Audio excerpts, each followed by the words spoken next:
How you doing? Pretty Got it. good. We're good. We're looking good. So we are ready to go. Are you guys ready to rock and roll?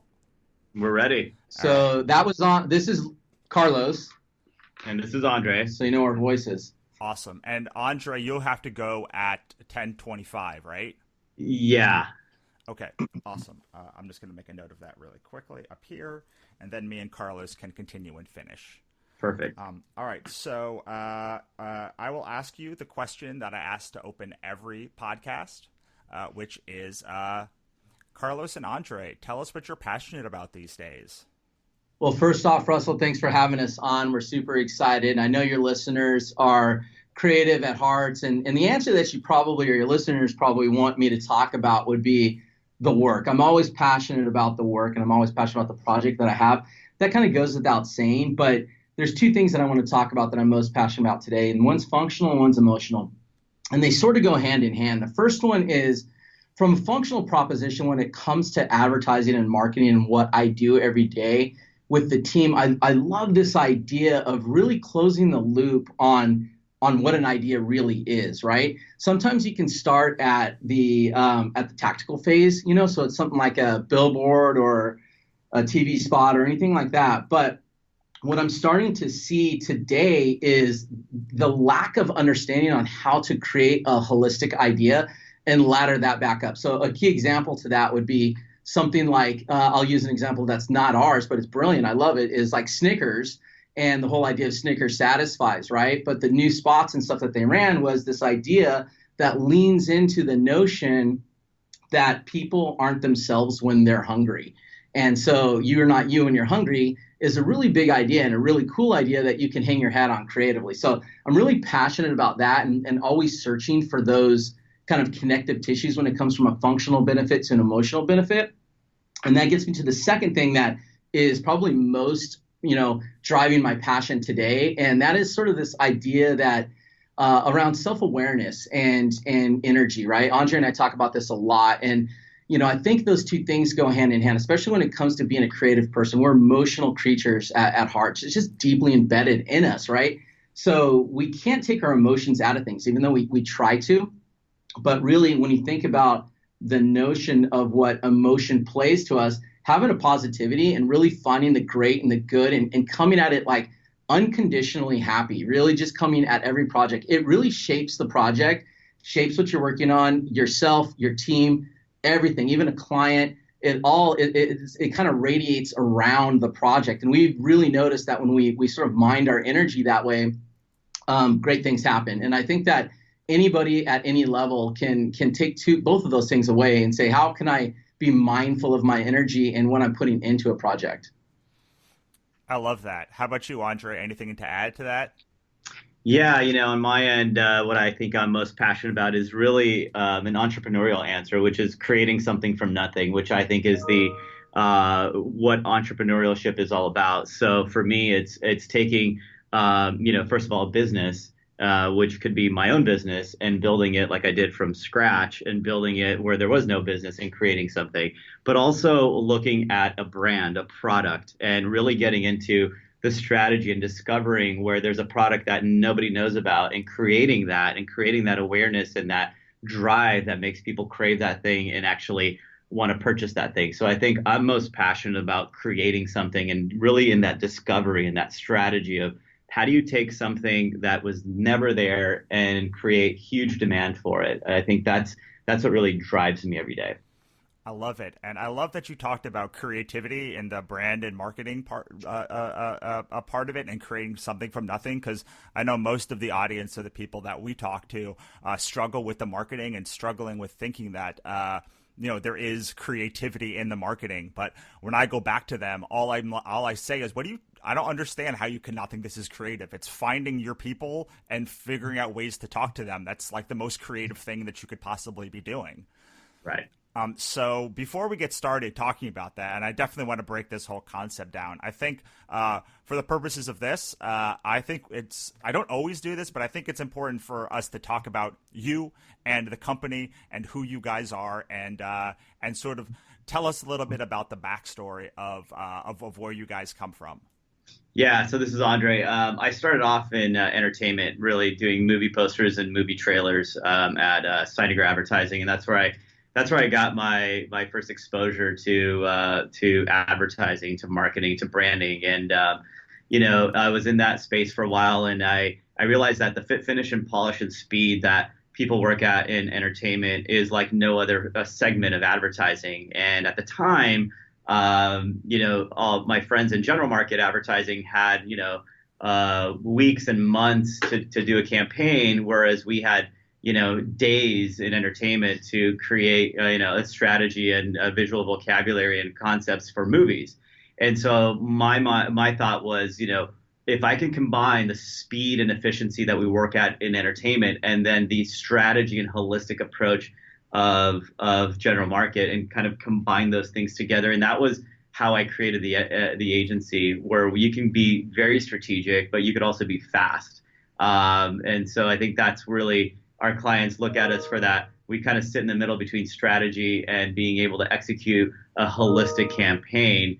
And then I met Carlos a little over 6 years ago, and then he can tell you that story and his background. Yeah, so I come from a traditional advertising background, kind of grew up in that omnicom big conglomerate space, working out here in Southern California on every kind of brand you can think of, from automotive to consumer packaged goods to beverage to adult beverage, you name it. I've done it, and I love advertising. I fell in love with advertising at a very young age, and I love the idea of persuasive communication and that we could create something that created impact in the world.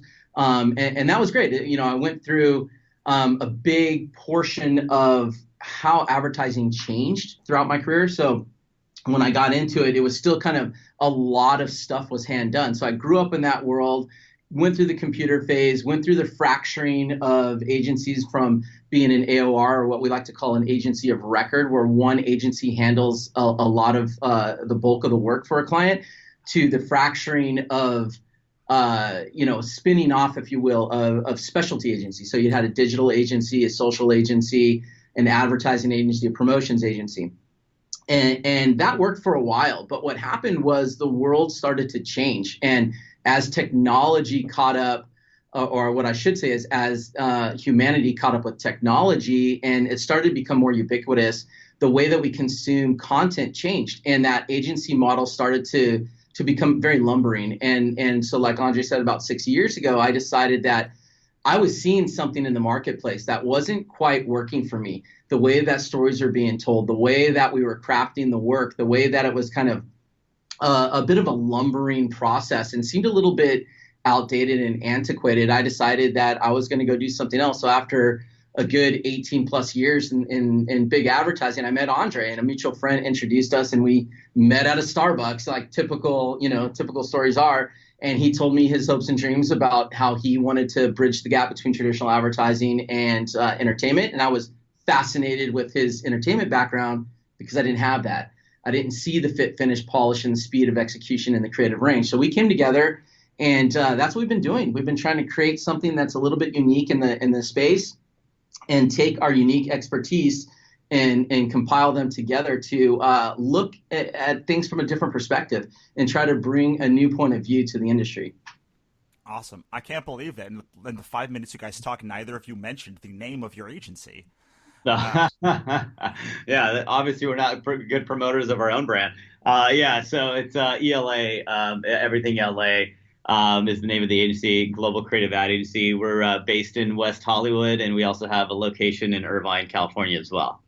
Awesome. And now I did some digging on your website before this interview because I'm a good interviewer. And the thing I love is I went to your About page, and the first thing that pops up is sort of this thing that I've lived on my whole life, kind of, which is that discovery is hiding in the chaos. And is that your overall sort of idea, or can you talk about why discovery is hiding in the chaos, or how you bring that discovery out of chaos? Oh yeah, absolutely. So that's part of our brand and how we kind of live and how we create work, right? So it is very chaotic what we do, and what I mean by that is there's a lot of digging there's a lot of exploration, and most people are too afraid to go deep, and they just stay at the surface level. We dig really deep, and it's a messy process at times because we look at what the world is doing. We look at trends. We look at what's happening. We look at the work and not just say, wow, this is great, but we actually break it and say, how is this wrong? How is this not going to make a consumer want to purchase this or engage with this, right? So it is a very again, it's kind of like that chaos theory where there's still organization within the chaos, right? So it's not just like we're crazy creatives. There's process, but we really believe that in order to make something bigger than the way you found it, you really have to crumble it down into all its pieces and build something bigger than the way you found it. Absolutely. Anything to add? Yeah, I think from my point of view, and getting back to the origin story, this comes directly from Andre Phillip. This is the way he thinks, and he's the best darn strategist I've ever worked with in my life. So he's taught me a lot about the notion of chaos and fear, right? And I've heard some of your past guests talk about creativity and how we live in a place of fear constantly. Creatives, are very emotional, as I mentioned before, and we're always sort of fearful for where the next thing's coming from, or the next idea, what people are going to perceive about it, all of those things. But I think, down to a writer, a freelance, artist, a producer, anybody that's in the business, you kind of need to live in that fear in a good way. And that's what Andre's talking about. So from my point of view, what I love about this notion of, the beauty is hiding in the chaos is digging, being an anthropologist, an archaeologist, looking at the puzzle pieces, not being afraid of it, but understanding it. And once you have comprehension of a thing, that's what allows you to find the really cool creative nugget, that little thing that you normally wouldn't see. And I think that notion mixed with multiple opinions and points of view on it is what allows us to get to a really great creative idea. When you're not afraid to look at it that way and open up your creative being to it, really great things happen. Yeah, and Russell, I'd love to add, there's that butterfly effect, right? Which is the theory is, if a butterfly flaps its wings in Florida or whatever, it creates a hurricane all the way to Texas, right? And let me tell you how that affects business and business strategy. And also on our website is the spirit of what we do in here has lasting effects out there. So let's take a simple example like hitting a golf ball.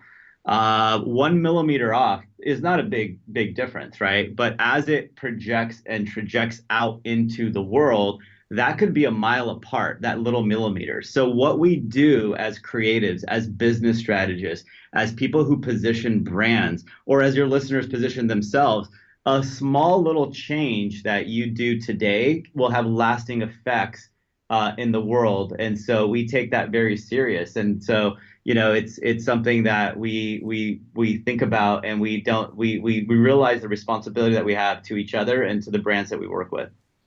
I love that because I think that most people that I talk to end up trying to start their marketing too late or while the ball's already in flight. I was listening to the Jeff Goldblum show on National Geographic last night. I don't know if you've seen it, and he was talking about sneakers. And he was talking about he went to go find someone who was working on like really high-end, like high-performance athlete sneakers. And they were talking about how literally everything they do in the sneaker changes every other part of how someone runs or moves or how they protect themselves, and it all comes from this little basically sole and like 5 inches above the bottom of their feet that can change everything about the rest of how they succeed or fail in their careers.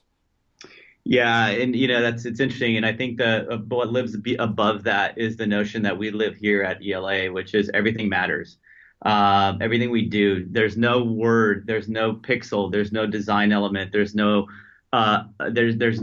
that we put towards a campaign that is just there to be there. Everything has to move the ball forward, and I think that's as much of a design story as your sneaker example as it is and how you build a business or how you develop your own brand as an entrepreneur, as an independent, right? Everything matters. And I think that it's that overthinking that is still also part of that chaos. And at one point you do have to trust your gut, but then you spend the next 2 weeks doubting it. And because you have to break it. And I think that what we find most in marketing and advertising in this world, this creative world, is that it's easy to justify your idea and why it's great. but it's more difficult because all of our egos are attached to it to look at yourself in the mirror and say, but why is it wrong? And I think that is a spiritual journey as much as it is a business strategy. And we have to go there in order to get to something, like I said, that's greater than where we found it. How do we do that? So, do you have any strategies for actually how you can start looking at yourself and objectively thinking about what's wrong, not just what's right, without spiraling and thinking that like, well, now I'm horrible because I just unlocked all of these things that like are wrong with the thing that I'm planning. Yeah, well, first of all, I think that, and it's funny you mentioned this because we actually bring this up to our clients, right? Sometimes we're all so close to what we're doing and that's just the reality, whether it's the business we're trying to build, the product we're trying to sell, whatever it is. And sometimes I ask the simple question, if you were a consumer and you had no idea, you're just walking through the world and you saw this, would you care? Would you buy that? Would you interact with that? How would you like to be marketed to or approached by a brand, right? And I think that just looking at it a little bit objectively and saying, how would I react if I had no idea what this was? And you'd be surprised at the answers. A lot of times people go, oh, well, I guess I wouldn't watch a 2 minute long video about this thing. I would probably want this. Okay, well, why don't we go do that? And trust our instincts as consumers and not just as creators. So you have to play both worlds. Create something that you're passionate about, but then look at it as though you're an objective human being and I always like to look at the worst case scenario. I'm in the middle of my day. I'm having a bad day, and then I see this piece of content. How do I react? Not in the best case scenario, which is your friends and family and people who love you. Those people are going to buy or read or subscribe. It's the people that don't know you and we have to say that don't even care about you. How do you create and invent that desire? And I think just looking at it in that simple way, it could be a big shift for the people listening. Absolutely. Do you have anything to add, Carlos? Yeah, no, I think I just echo that. That's something that I've learned to do. Creatives inherently love to justify their work, right? That's what we do. I remember speaking to an old mentor of mine that, I asked him, I said, when do you stop fighting?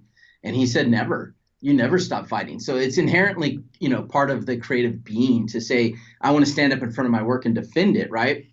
But it's a very vulnerable thing to be able to stand up in front of your work and go, no, let me tear it down for a good reason, with purpose, right? And look at it and we've coined the phrase here, give a shit ability, which is the idea of why do people care? Why is someone going to care about the thing that you are putting in front of them? And sometimes you have to look at it so objectively where you just go, wow, I don't think somebody's going to care about it. And this is why I think they're not going to care about it. So let me change it. And what Andre's really talking about is getting to that notion of turning functional benefit into an emotional benefit to the end user, right? Or to the consumer, whoever your audience is.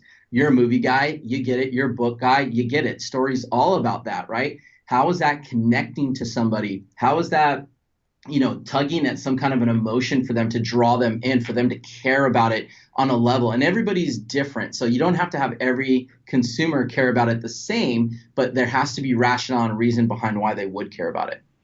Absolutely. You said something. You said that they know that to find the audience or the end consumer, and I think this. I know Andre has to go in a couple of minutes, but I think this is probably the most important question that I can ask, because the thing that I find with creators or any business owner is they wonder why they or what they're supposed to make or how things are going to resonate. And every time they do that, I ask them, well, who's your audience? What does your audience say? What does the person that you're making this for say? And 99 times out of 100, no, it's not true, 999 times out of 1,000, they have no idea who that audience is or who they're even making the product for. They may be selling products, maybe selling a lot of products, but they still have absolutely no idea the person who they are making this product for. And I would love for you to, before we actually talk about breaking down a campaign and talking about that with Carlos, I'd love for both of you to sort of talk about how we can go out and actually know who the audience is who is going to buy this product and buy it for the lowest customer acquisition cost and the highest lifetime value. Yeah, that's a very good question. Yeah, so I'll start. This is Andre. I think that, without doing, obviously on a potential limited budget, it's hard to do customer segmentation and do all that. But let me start with this. What I find is on a smaller business or independents that they think that, and I think part of the reason that the 99% answer it this way is because they want to appease everybody because it's very hard to say who is my audience, right? And so they're trying to be everything to everybody. So a good example is, those diners that have anywhere from meatloaf to tacos to salads to everything, right? And it's like a 20-page menu because they want something for everybody. But I think that, and I see that a lot in small business. I think because it's very scary to say, no, this is my core audience, and I'm going to make that core audience really care and attack them. And then there's a halo effect, and then there's a secondary and tertiary audience outside of that. But I think you have to look at there's a lot of factors from pricing, like I think you mentioned. But I think we need to look at who is that person and create that persona. What other things are they buying? Right. So what do you think their annual household income is? Build a story. Your audience is creative. What does this person do on the weekends? What when they exercise, if they do, where do they go? Do they go to the gym? Are they yoga? Are they runners? What kind of movies do they watch? What do they like to eat? Tell me what they look like, right? So it's not the old school, like if this was a celebrity, who would it be? It's really digging deep and creating the character and finding out who that person is or that group of people are and what their interests are and how you fit into their life, which because what that does is it gives you some sort of a insight into communication strategy. So for example, if we know that this person is a workaholic. They're always on the move. They're always on the go. They're working. They're doing calls in their car. They're doing whatever they're doing. Then you know how to position your product as a potential alignment to that world, which is a productivity play. It could be a recluse from what they're doing. It could be a surprise and delight to take their mind off of something. So it actually informs how you message your product. And I think that without understanding who that person is, then what you're going to do is have messaging that is very bland, which is, I have this cool product. And you're hoping that people will come to your site, to your brand, to your product, and connect the dots on how it fits into their world. We can't do that. We need to show them exactly how we fit into their world. But you can't do that if you don't know the world they're living in. So my recommendation is to create that person or that group of people and really build them in a very deep way. I would rather take more time understanding that person because once we know that, we know why they're going to choose this bottle of water versus that bottle of water or this brand of coffee versus that brand of coffee. There are unique selling propositions to your product or service that we will then plug in there on the reasons to believe, but you got to know who you're talking to. Without that, you're just going to be a very bland vanilla brand that doesn't have a point of view, that doesn't have a tone, and that isn't saying anything. You're just talking about yourself. But what we need to do is shift that mentality and speak and have a one-to-one dialogue with that individual, and they understand exactly why we exist and how we fit into their world. Awesome. Before I have a follow up for you, Carlos, but I know you have to go, Andre. Do you have any parting thoughts you'd like to deliver before we let you go? Yeah, I would say, overall on the entrepreneurial spirit of everything, I have a saying which is you jump off the cliff and you grow wings on the way down. I think that an entrepreneurial spirit is always alive in your listeners and they want to build something, they want to grow something. I think that they just need to be, kind of slow down to speed up. Take your time. What we do here at ELA is, there's a lot of research, a lot of conversation, a lot of digging, a lot of trying to find out where you fit in the marketplace. Does anybody even need what you have? Or are there a lot of other people saying what you're saying? So I think that my biggest recommendation is to take that time because a solid strategy could last for years, if not decades. Having a knee-jerk reaction, which is part of being a little bit of an entrepreneur, which is running fast, is a great trait to have. But when it comes to your marketing and your business and actually generating revenue, I think you got to be very slow, very methodical, and look at the entire landscape and really understand where your product fits in. And I think that once you do that, the actual expression of that is what we call creativity.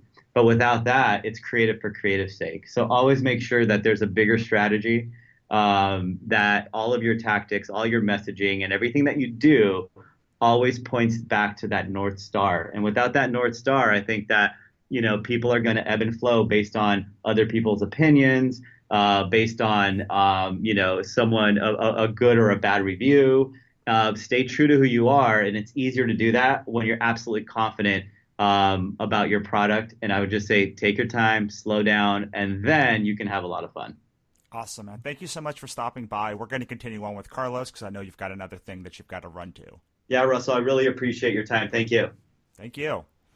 All right, Carlos. So I really enjoyed Andre's answer, and it kind of goes into my question because my philosophy when people ask me about scale, which is the thing that most people are concerned about, is that the way to scale is to do the unscalable, to actually have the hard conversations with your fans, to have your hard conversations with like yourself and your product base and what's working, what's not working. And if you build too fast, you're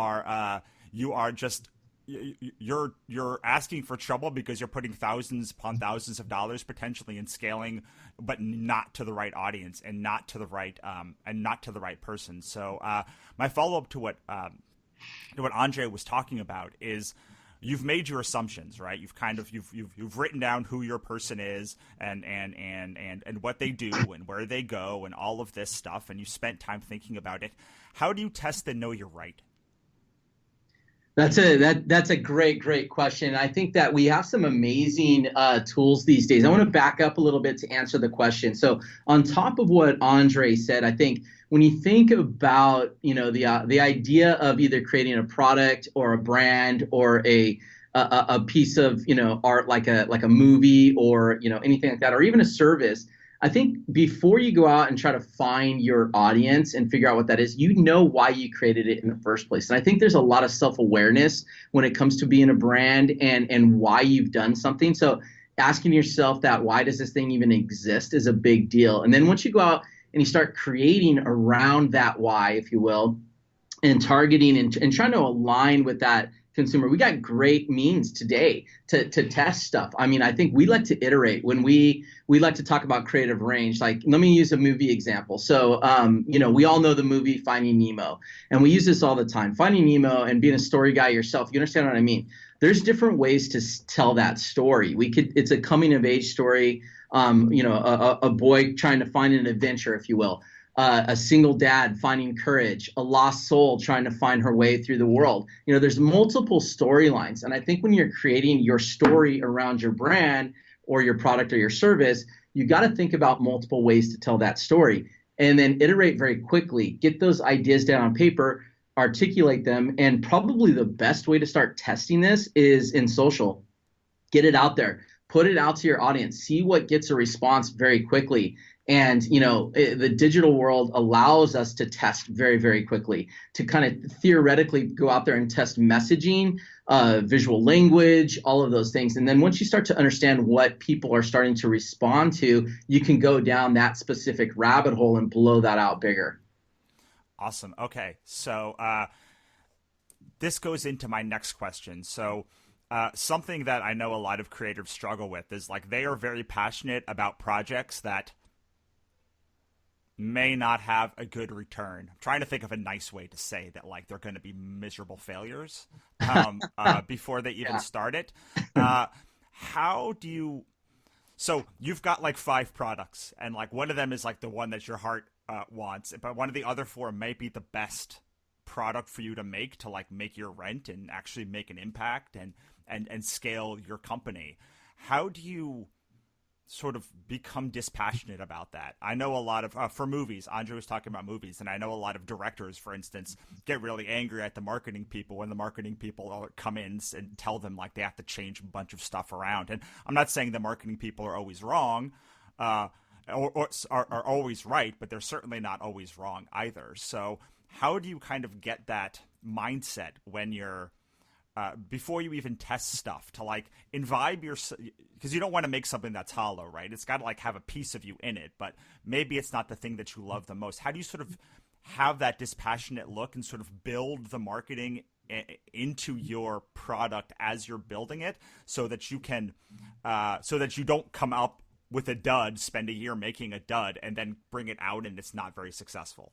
Well, yeah, that's an awesome question. And if I had the amazing crystal ball answer, we would all be rich right now, right? So, but I'll tell you how we kind of come about it.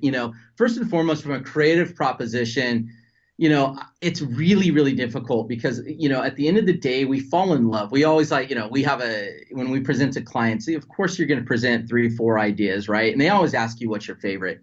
And that's hard. And we joke around and we go, gosh, we love all our children, but we can only send one to Harvard, right? That's a joke that we've had for years and years and years that we say with our clients. But that's sort of what it's like. It's like, does the idea of the passion project is what you're talking about, something that's meaningful to me, but may not fit very well in the marketplace or have an extremely limited audience, right? And you're saying, how do I monetize that? Or how do I make sure that it's a success? And then secondarily to that, you have maybe something that you're not as passionate about, but it's out there and you definitely, absolutely 100% know there's a market for it. We've talked about this with products, services, movies, all of the things. So from a creative proposition, this is really difficult and goes against everything you just said, but I say you have to try to fall in love with all of your projects.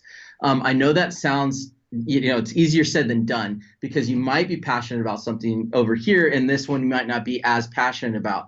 And when you're having a client hire you to create something like marketing, if you will, you don't always love every single thing that's there, but you have to dig at it. And I think when you dig at it, you try to find an aspect of it that you do love.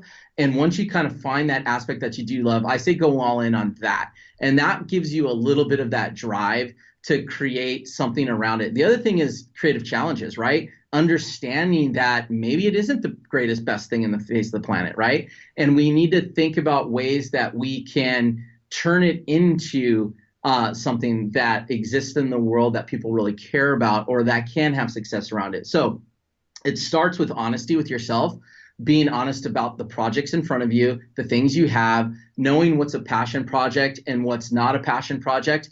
And I advise everybody that's listening, don't fall in love so much with your passion project that it becomes a distraction.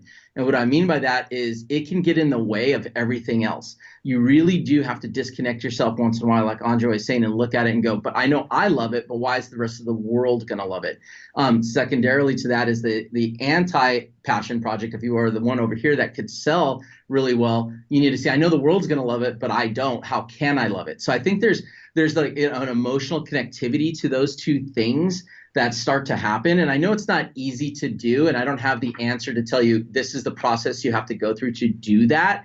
But I definitely think that when you're starting to think, iterate, understand what is that project about, what is that thing that I'm setting out to make or do, or if a client has given it to you and has asked you to, for instance, you're a writer, I'm sure you've been hired in the past to pick up a project and do a rewrite. You may not be totally into it, but you need to kind of bury yourself into it and fall in love with it a little bit. Does that sort of make sense to you?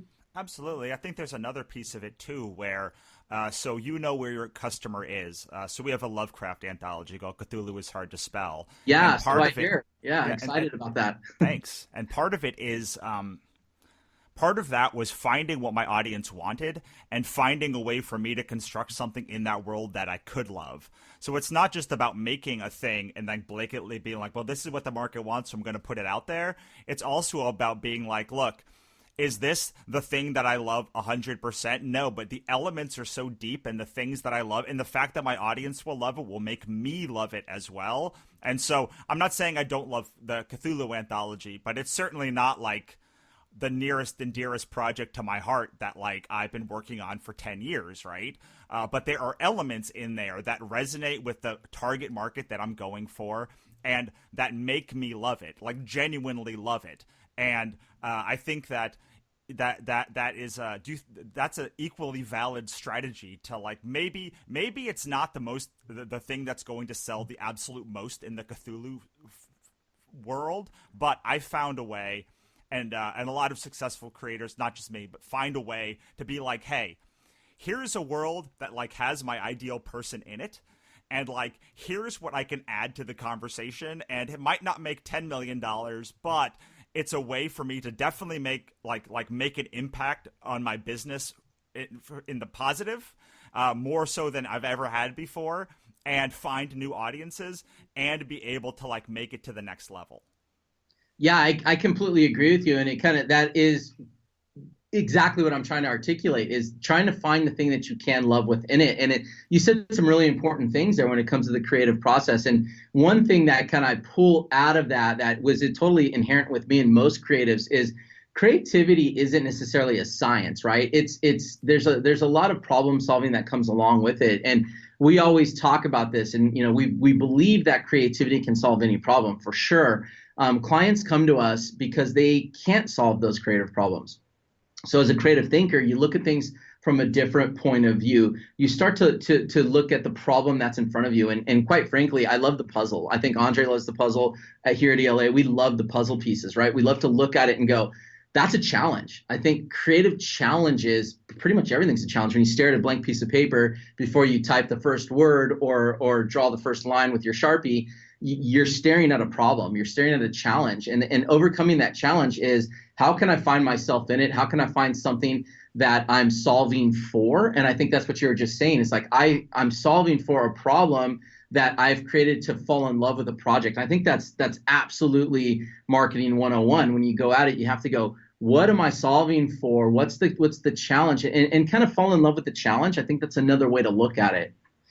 Absolutely. Okay, so next step. So we've got a project now that we really love, that we found our audience. We know that it's a viable product. And now the next step I hear from creators often is like, well, that's great for big agencies, but like, I don't have any money. So like, I don't know how to go out and build my brand or do all of this stuff. So let's not assume you have no money, because like, you need some money to do something, right? Like, you can't say zero, like, we're not going to say $0, but we'll say somebody who is bootstrapping themselves and hasn't had their big hit yet. So they're not flush with cash, and they're not flush with the money to be able to reinvest from a successful product. What are the things that you think that someone could do at the beginning, assuming they have just very little, but not no money, to invest, and they are serious? So like, because that now cuts away a lot of people, right? It cuts away people that say they have no money and people that like just kind of want to complain. So someone is serious, they have a little bit of scratch, and they're ready to like really make an impact. How do you take that? How do you take someone who's got like a product that is viable and bring that out and keep getting their brand out there? Yeah, this is a great question. It's loaded with a lot of response here. So let me try to be as succinct as I can. And I want to back up a little bit on this question and tell a little bit of a story about ELA quickly, about brand. So it is my personal belief that a brand is, or the judge of a brand sort of is this notion of not what you project out there, but it's what people think of you when you're not in the room. And that's really important for everybody to understand. So you can project all you want, you could be out there, but if you're a Nike, a Travelocity, like our clients, Western Digital or Thermador or Coca-Cola or anything like that, we all know those brands because they spent hundreds of millions, billions of dollars on their brand to get that message out there and tell you how you should feel about their brand. But if you're just starting out and you're trying to build your brand, and Andre and I went through this when we started ELA, and we didn't talk about ELA and the notion that ELA stands for everything LA. And we did that because everything in LA, when I say that to you, there's a little bit, it conjures up some emotion, right? There's the art, the music scene, the entertainment, all of this stuff, Hollywood, everything that kind of comes around LA with the culture of LA, we wanted to represent that. So what I will say to everybody is, when you're looking at your brand, think about what you want people to think about you or your product or your brand in this case, when you're not there to tell them about it. What do you want them to feel, act, and all of that? So that's number one. That takes $0 right there. So that's step number one. You absolutely have to do that. Now, we've worked on campaigns, and I'm not going to lie, a $200,000 commercial, $2 million commercial, versus a $5,000 spot that you have to do is very different. But the creative process in which you approach it is the same, right? So when you're thinking about your brand and how you get out there, money isn't the object here. We're not talking, money should never hold you back in getting your brand out there. You should be really thinking about how you want your brand perceived and thinking about your audience like we talked about, and going through the process of creating something that feels very honest to you. So when Andre and I created ELA, when I met him, we started to create what we like to say, we're creating an ad agency. And I'm going to tell every one of your listeners, we weren't super successful at it right out of the gate. We went through our trials and tribulations just like you. You know, we're an independent shop. When I joined ELA, it wasn't like we had the backing of a big conglomerate and millions and millions of dollars. We had to, you know, bootstrap this thing ourselves for sure. And I like to say blood, sweat, and beers. You know, we were really thinking about what it was we were creating. And when we were creating the notion of an ad agency, we couldn't figure out why it wasn't quite working, why it didn't feel right. There was something a little bit off. So I tell everybody that's listening, be aware. Listen to your gut, listen to your brain, and see what's happening. Something feels off, there's something off. And we switched our thinking. And I want to talk a little bit about the way that we think maybe later. But right now, when you think about, you know, the way that we switched our thinking was, let's not create an ad agency. Let's create a brand that stands for something, that has a unique point of view on life.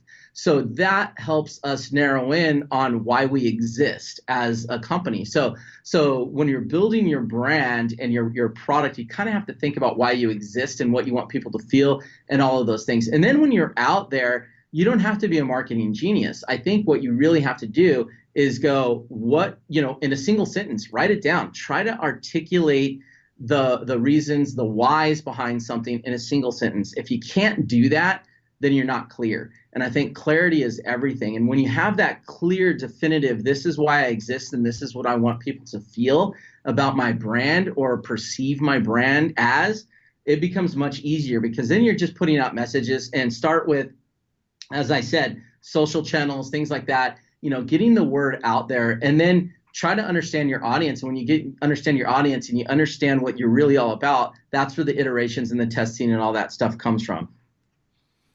Yeah, I love that, because that happens even when you put out a product. So I always talk about how, like, some of my books have had 10 covers on them, or like 10, or like, yeah. or we had a book called Ichabod Jones' Monster Hunter, which is like our most beloved book, but it wasn't until its 7th printing, where it had maybe its 5th or 6th cover, that it really started to take off. This was 4 or 5 years into my company, that, like, well, maybe 3 years into my company. 2017, it really started to take off, and it was doing middling numbers. And suddenly it was keeping pace with the best-selling books in our entire company. And this was a book that had been on our table for years. And suddenly it was just like shooting up and like becoming this like juggernaut. And it's because I was able to like bring something to market, test the messaging, see what people liked and didn't like about it, and be able to really define what the brand was by like the 5th or 6th cover, so that the right people came by and were like, oh, now they know exactly who. Now the right person is looking at the book and being like, I think I will like that, as opposed to the wrong person looking at that book, or the right person looking at that book and being like not completely turned on by it, or not having to stop from it. And so I do think it's that part of iteration is really important, where you can take something and keep working at it and working at it and working at it for years until it really starts to resonate. And then you see that it resonates, and like, I mean, this is where the gut feeling came in for me. It's like suddenly I just saw that people's reaction was the right reaction. Like I can't tell you what that right reaction was, or like what I was seeing suddenly that I wasn't seeing before. But I was seeing like their eyes light up, or I was seeing something about how the book responded to them, how Wannabe Press responded to them, and how all of this stuff was starting to finally work. And then I was off to the races. But that took I started doing comics in 2010. That took until about 2017 before we could really scale. Yeah, that's completely right. I get it. I get that journey. And let me take it way up in the air and bring it way back down. And for your audience here, like, guys listening, don't be afraid of that. It happens to all of us. It's part of the creative process. And let me bring the notion of Netflix into the equation, or any streaming service for that matter, but Netflix in general. When they come to us and we do some work for them, you think about their platform, and it's really interesting. And you think Netflix has it all kind of figured out, and they do. They have an algorithm, all those things. But they'll bring us a show, a documentary. Let's just say it's a documentary, and they'll give us maybe a title treatment, and they might give us some key photographs or frames from the first edit. But it's rarely ever completely 100% figured out. And what they say to us, or every agency that they work with for that matter, they say, all right, now come back with 30 different ways to articulate that. And the reason they do that, and they pick a lot of that, is they start to feed. And I want everybody to start to notice this when you're listening to, not just listening to podcasts, sorry, but looking at Netflix or Hulu or any of those, what gets fed to you on their system. So a comedy special, you might get one piece of art one day, pass right by it, and then the next day you get that same comedy special, you get another piece of art. So they use their own platform, their own media channel, if you will, to test and to see what their viewers are responding to. And what, Russell, what you respond to might be very different than what I respond to on the same exact show. So what you just said about your book and the cover is pretty interesting. So even a Netflix at that level goes through iteration and iteration and iteration. It doesn't have a crystal ball. They put stuff out there, and they let the market tell them kind of what they want. And you have to listen to it. And there's an old adage coming out of advertising that says something to the effect of, the consumer's not an idiot, she's your wife. And I love that statement because, it's one of those things of like, we're all consumers. We all watch things. We all buy stuff at the grocery store. We all go to restaurants and take in entertainment, right? So, but what's different about us is our uniqueness, what makes us whole, what makes us human, what makes us who we are. And we respond differently. And I think that's what is very difficult sometimes when you get so passionate about a product or a project that it has to be a certain way. You have to be able to give that up a little bit, give up a little bit of yourself to that and say, I'm okay, I want to listen. That's probably the biggest lesson I've ever learned in my 28-year career is sometimes just stopping and listening helps you create the next best thing. I think that's amazing advice. I take every December off. Maybe not this year since I pretty much have the whole year off, but I started the first year of my company. We were going and going and going like on a treadmill, and never getting anywhere that we wanted to go. But because I was running the whole time, I didn't have a chance to stop and think about what we were doing. And so in December, pretty much all of our shows, Kickstarter, and I own a Verizon dealership, and all of our businesses pretty much stopped buying. So I figured instead of getting irritated that we weren't making any money in December, I would just turn into it and spend really a lot of time analyzing what was working. And the minute that I stopped that first year, I within days, maybe even within hours, I knew exactly, like, I was like, oh, well, that's the problem. Like, that's the thing. There it is. Like, I've now identified it. And I identified all of these things that we can do to make the brand stronger going into the next year. And that's happened every year. And pretty much while that is a dead month where we don't make any money or very much money, it literally is the thing that has catapulted us into being able to sustain this company and keep it going and keep it growing, because we do stop and we do try and figure out how to make the brand resonate with the people who it's already resonating with, but on a deeper and more impactful level.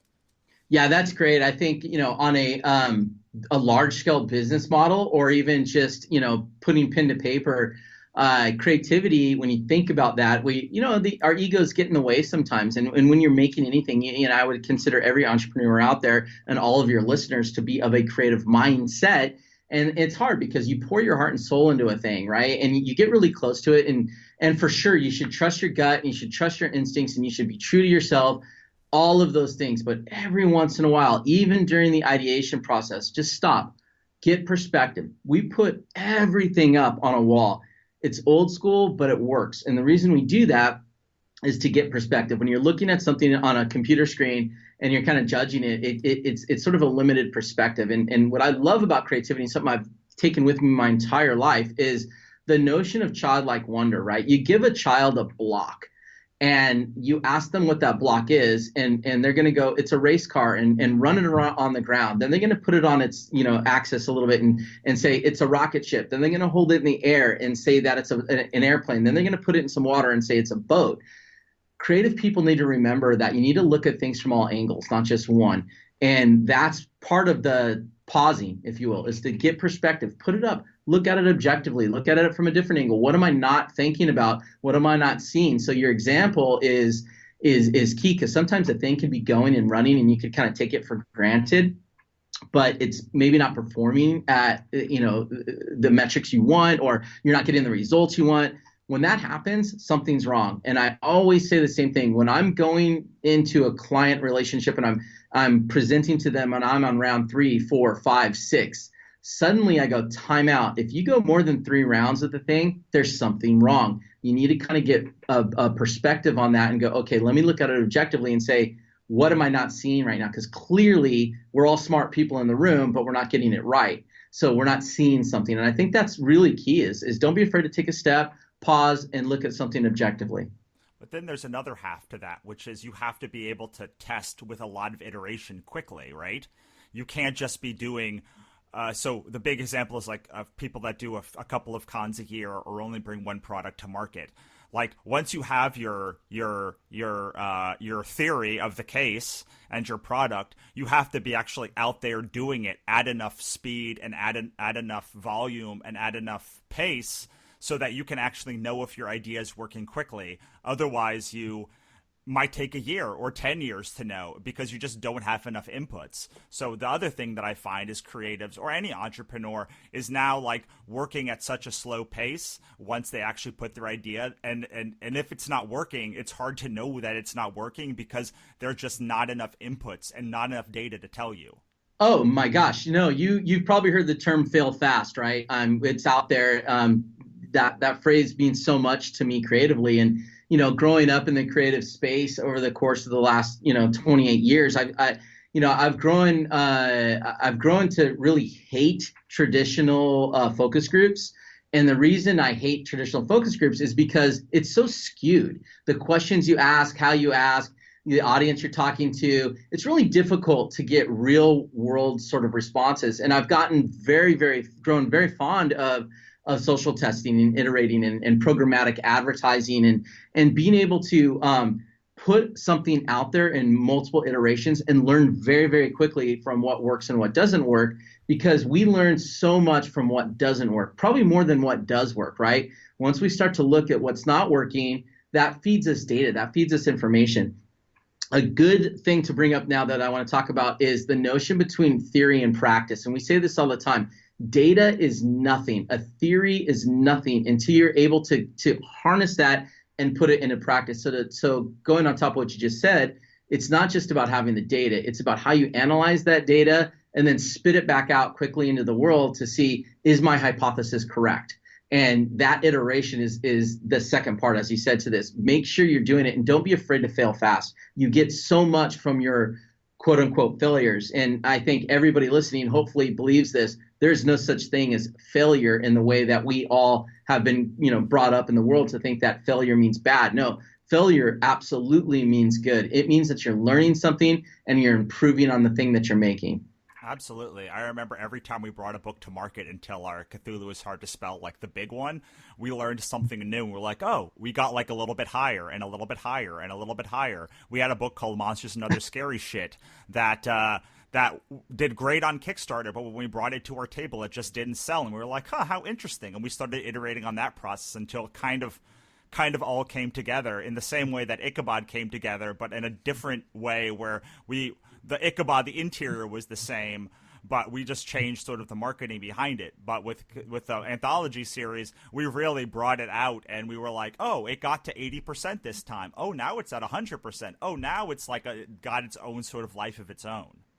Yeah, it's great. The market doesn't lie, right? I mean, it has no feelings. It's just out there, and it's going to tell you the truth every single time. And being able to be open to that is great. And, as I mentioned before, throughout my career, it's easy for me, as an executive creative director, walk into a room and say, this is, preach the gospel. This is what it is, guys. This is how we're going to do it. And there's a lot of senior level creative people out there, and a lot of people that have been doing this for a very long time that have that approach. But I don't. I never ever feel that way. I still feel like a young creative, a startup, if you will. Every day is day one for me. Every day I walk into a room, and every day I go, what can I learn from the person next to me, across from me, whatever, good, bad, or indifferent. I'm always being observant. I'm always a student of my surroundings and listening, because who am I, kind of a pompous jerk to walk into a room and say, it's this way, guys, or nothing. I never want to be that person. I always want to listen and understand and help the room really come up with creative solutions and uncover those things that they might not be looking at. That's what drives me. And I think as creatives, or as entrepreneurs, we need to be thinking like that in the world. We're always out there trying to improve upon the thing that's always there. You wouldn't start a business or make a product if you didn't think that you can do it better than the last guy, period. That's all there is to it. But don't close yourself off to the world. Listen to it and use that. That's fodder for your greatness. Absolutely. I want to talk about ELA, but I have one sort of I guess wrapping this all up in a nice bow question for you. Because I talk to a lot of creatives who think that because their stuff isn't resonating with people, or they're not making a lot of money, or people aren't really responding to their work, like that makes them a failure, or that means that they're not a good artist. And I am constantly telling them that, like, they just need to iterate more and find and try 20 different things. And like, maybe this project isn't the project, but maybe it's not at some point, it's not a you problem. It's not like your skill problem. It's your marketing and audience problem. So I'm wondering if you could sort of just wrap this all up and sort of talk about what you would tell that person who's like, well, who is a good artist. Because there are people that are not good creatives yet, and not that they're not good, they just need more time because they're young and they need to fail and break things and like learn kind of their voice. But for someone that doesn't have that already sort of has their voice, has their style, is making some money but not a lot of money, and is sort of bummed out because like the things they've been trying have not been working, what would you tell that person to sort of get them excited about going back and doing all the stuff we've talked about? Oh my gosh, I have so much to say to this because I encounter this every day. I have my entire career, and from myself to the creatives that I've brought up in this world, that some of them have gone on to do amazing things, and some of them have dropped out of the business for sure. It's a very, as I said before, creativity is very emotional. So I have several things to say. So let me start off with saying one of my professors when I was going to school told me, he said, if you want to be a fine artist, don't go into advertising. Go be a plumber. And I laughed at that. And I said, why? He goes, because the purity of the thing that you have will be destroyed because it's all you. You're 100% invested into that fine art as your expression into the world. When you think about commercialism, you think about marketing, you think about what we do, a big portion of it is not us. A big portion of it is the market, the client, the what people think about it. You have to deal with a lot of opinions. And I think that was really sound advice right off the bat, is you have to be able to look at it and take your ego out of it a little bit and really think about, but what can I learn from what people are saying? So that's number one. I think we just, as creative people, we just have to do that. Another thing that's really helped me in kind of shifting my thinking around when I have to do something. And then it's kind of like you brought this up earlier about how do you get invested into something you're really not into. It's a shift in one word, right? And the idea is you have to go do something, or I got to go do this, right? Versus I get to. So if you change I have to I get to, and you really look at the responsibility you have as a creative to the world, there's a lot of shit out there, a lot of crappy things that we see in the world. And a lot of people view marketing and advertising and creativity as crap because there's a lot of it out there. It's our responsibility to listen and look to the world and go, but let me put something that's valuable, that's beautiful, that's emotional, whatever the case may be. We have a responsibility to that. So I think that the self-awareness, understanding where you fit, kind of getting out of your own way, that's number one. You really have to come to grasp with that. And then secondarily, to that point, I think the point I made earlier about listening and understanding, we all just need to understand that nobody nails it round one. It is very, very rare to nail it on round one. We strive for that. We say round one, best round, obviously, all the time. We want to hit that. That's something that we try to do. But we kind of coined a phrase which we like to call perfection paralysis. And I think that's a little bit about what you're talking about is everybody wants to be perfect. Everybody wants to have that perfect result from whatever it is. And when they don't get it, they get dejected and they start to go, wow, what's wrong with me? It's an inward sort of thing. And I go, that's okay. Feel that. Don't ignore it. Everybody needs to have that feeling, but don't let that bog you down. Don't let that be the thing that you go, wow, I'm broken in some way, or I'm not good enough in some way. I mean, you got to understand, Tiger Woods didn't become Tiger Woods because he was great right off the bat. He practiced. He did stuff. He constantly is out there. Anybody of that caliber is going to tell you, you got to put the time in. You got to be able to fail. You got to be able to look at your things and be able to go, but how can I? How can I? How can I? And have that drive. And I always say there's two things as, successful creatives that I've met in my life and worked with. There's two things that they have that I can't teach. Nobody can teach it. And that is passion and care. You either have it or you don't. And the two go hand in hand. So when you're passionate about something, you put great care into it. And when you have great care of something, you find the passion for it.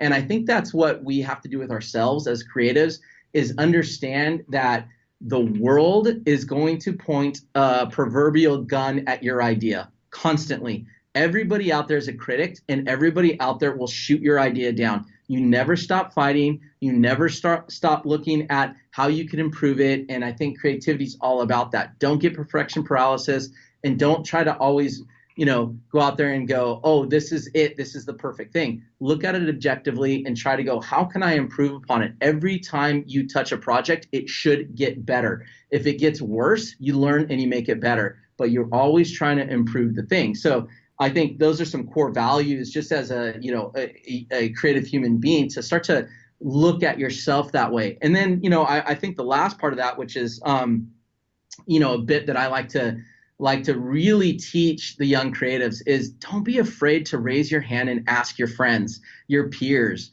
Like, it's fine. If you're stuck and you're stuck on an idea, raise your hand and say, I don't got this, man. I don't know what's going on. Can you help me? Can you give me some thinking around it? If you're a writer and you're not, you can't get past a certain scene, or if you're a comedian, your jokes aren't landing, whatever the case may be, don't be afraid to rely on your community around you. You're not alone in this. This isn't a singular thing. Creativity thrives on multiple people having creative conversations. I'm telling you, my biggest fear as a creative has always been when you walk into a boardroom and there's 45 people there and you walk in and they go, oh my God, thank God the creative guy's here. And I look around at these 45 people and say, ain't none of you got a good idea? Wow, that's scary, right? And that's not true because they all have good ideas, and it takes a village. Creativity takes a village. So don't get stuck and don't look so inward and feel like you're failing at something. Be open to asking for advice and help.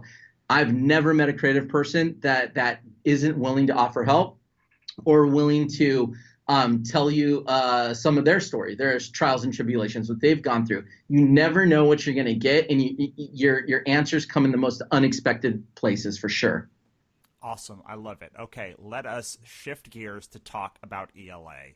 Now, I talk to a lot of ad agencies and marketing people in my life, and this is you guys have the best tenets on your website or best core values of any that that like resonated with me personally as like a human. So I'm going to go through them real quickly, and then we can talk about what makes ELA awesome. ELA awesome. All right. So first one. First one at the top of the site was discovery is hiding in the chaos. Then nobody is going to invite you to be great. But then you have one called New Mind, which is New Mind, which is we shake up things in perpetuity. When we rest on assumptions, we skip over opportunities to discover something new. Then Humble Disruption. Nobody wants to listen to somebody flipping the bird. We question everything with quiet force, like the eye of a hurricane. And then Bottomless Optimism, which, God, I could use some bottomless optimism right now. Everybody can be better. We just have to try without hesitation. the spirit of one. When we act like we're connected, we become more connected. We are in this with each other and with our clients. We are bigger together. And then we are part madness, part method. And I would like you to talk about what makes ALA awesome, and you can add though you can remix or talk about those brand values, but it's one of the best ones that I've seen, so I wanted to highlight it myself. Wonderful. Thank you for giving me the opportunity. And yes, this is about ELA. It is about the agency for sure, but I'm going to rise above that and say what you just witnessed and all your listeners need to understand is it's not about the agency. Forget ELA exists for a minute. And this goes back to when I said we're stopped trying to create an ad agency and started to create a brand that stood for something in the world. So what you're seeing there is the sort of culmination of Andre Phillip and Carlos coming together and our ideals and how we come about projects and how our process works and how he thinks and I think. It's people look at us and go, God, you guys are crazy. It's like your process is insane. It's not normal. And going back to the last question, sometimes that hurts. Sometimes you go, wow, am I really that different? Am I doing something wrong? And then rather than trying to counter that, we embraced it and we said, but how can we articulate what is really going on in our head? So it's not disruption for disruption's sake, right? Like nobody wants that. You have to have great purpose behind everything you do. And so what that stemmed from was this notion that what drives the type of people that work here? What drives the type of clients that we want to work with? What drives our work? And what drives us to get up every single day and come into this office? So when you think about new minds and what that means in humble disruption is, those two things kind of culminate in a way of we always want to look at things in new light. We are never going to sit there and just justify why we're right. That's an easy thing to do. Everybody can stand in front of me and tell me why their thing is right. That the harder thing to do is to really take a step back and look at it objectively. And I try to not hire the same type of creative thinker. I want diversity in all aspects. I want people from very, very diverse backgrounds, very diverse creative backgrounds. So we have key artists that come from the entertainment world. We have writers that come from, writing books and editorial and that kind of a thing. We have, traditional art directors and package designers. We bring all these different perspectives because we're looking for a new way of thinking of things. My way isn't the way. Our way will be. We'll really start to use that conglomerate of creative brain power to bring new ways of thinking. And then humble disruption is very simple. Nobody wants to be tackled when they're jogging in the park. That's disruption.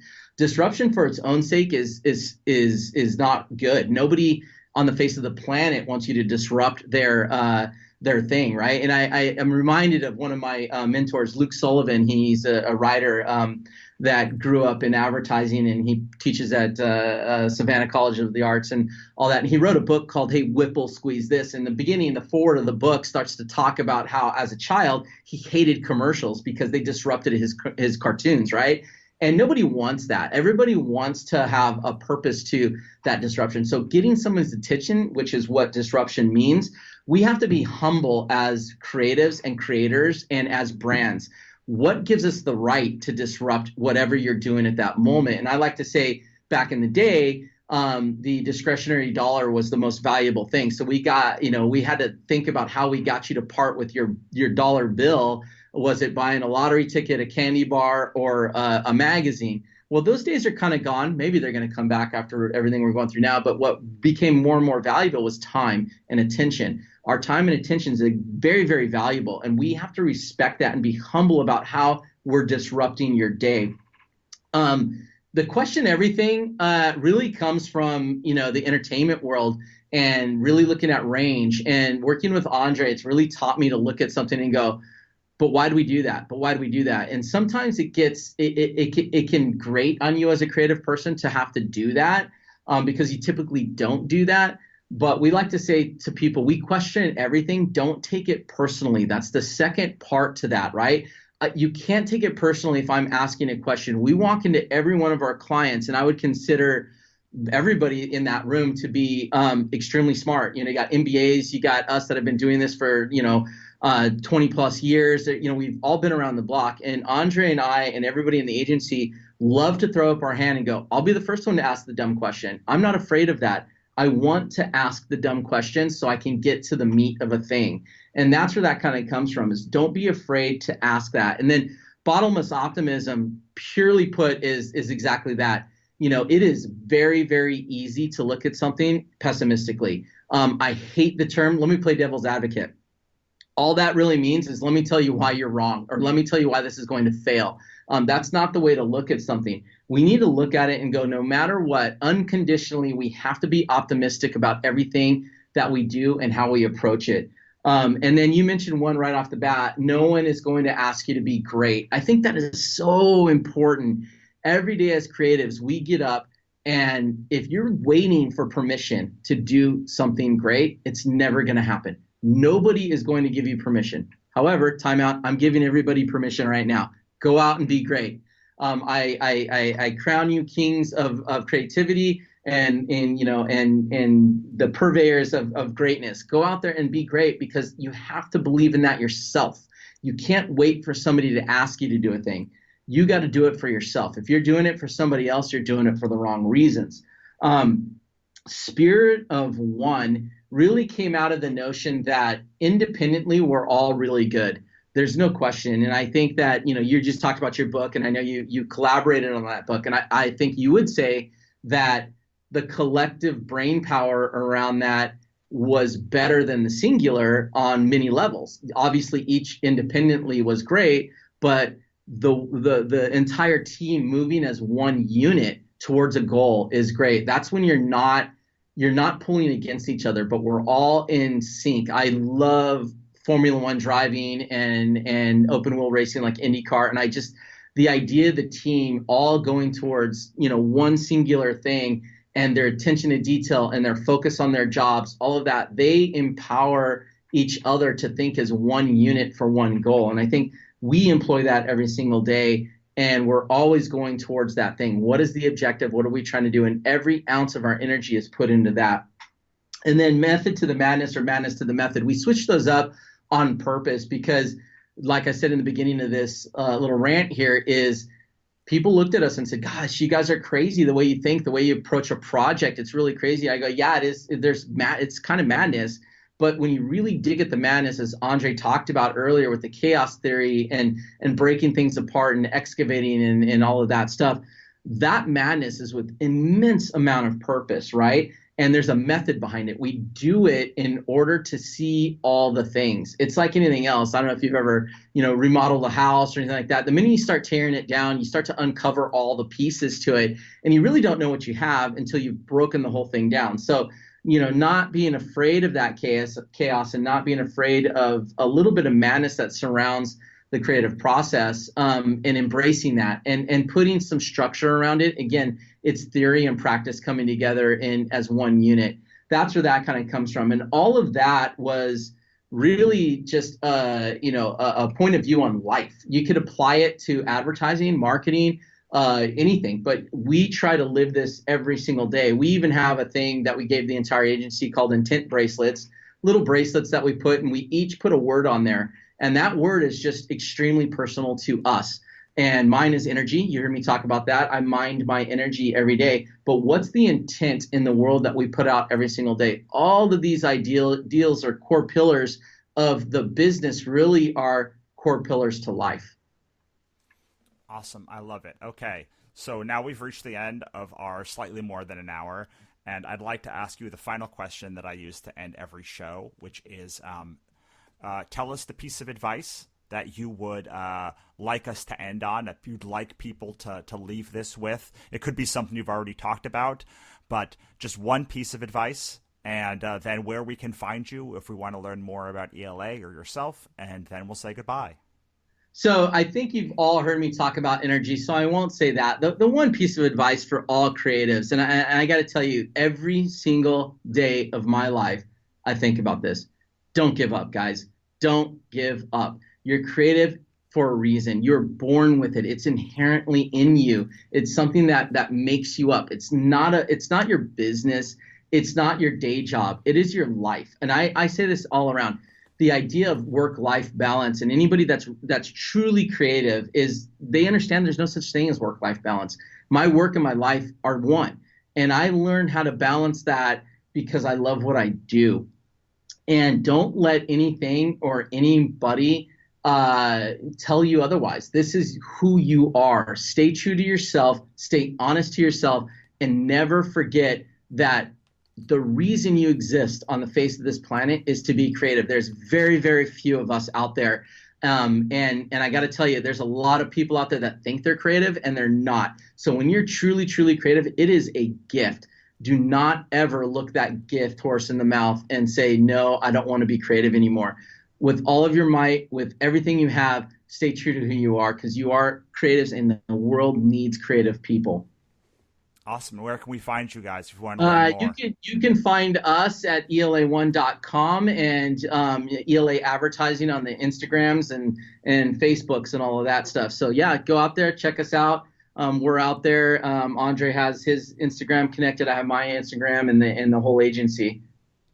Awesome. Wonderful. Well, thank you so much for stopping by. I really loved this conversation. Yeah, Russell, thank you. This is awesome. Really, really looking forward to looking at your book too. Thanks for having us on. All right. And we've done it. We've made an episode. I love it, man. I hope it was good for you. It was good for me. It was great. Yeah, it was great. I mean, it's anytime you can get someone on to really give technical advice. A lot of people try to say they're going to give technical advice, and then they actually don't give technical advice. So I'm very happy when, especially because the idea of advertising agency coming in and talking to you is like, well, you have all the money. And I know that's not true. So it's nice when somebody can break it down and be like, hey man, if you don't have any money, you can still get a lot of this stuff done.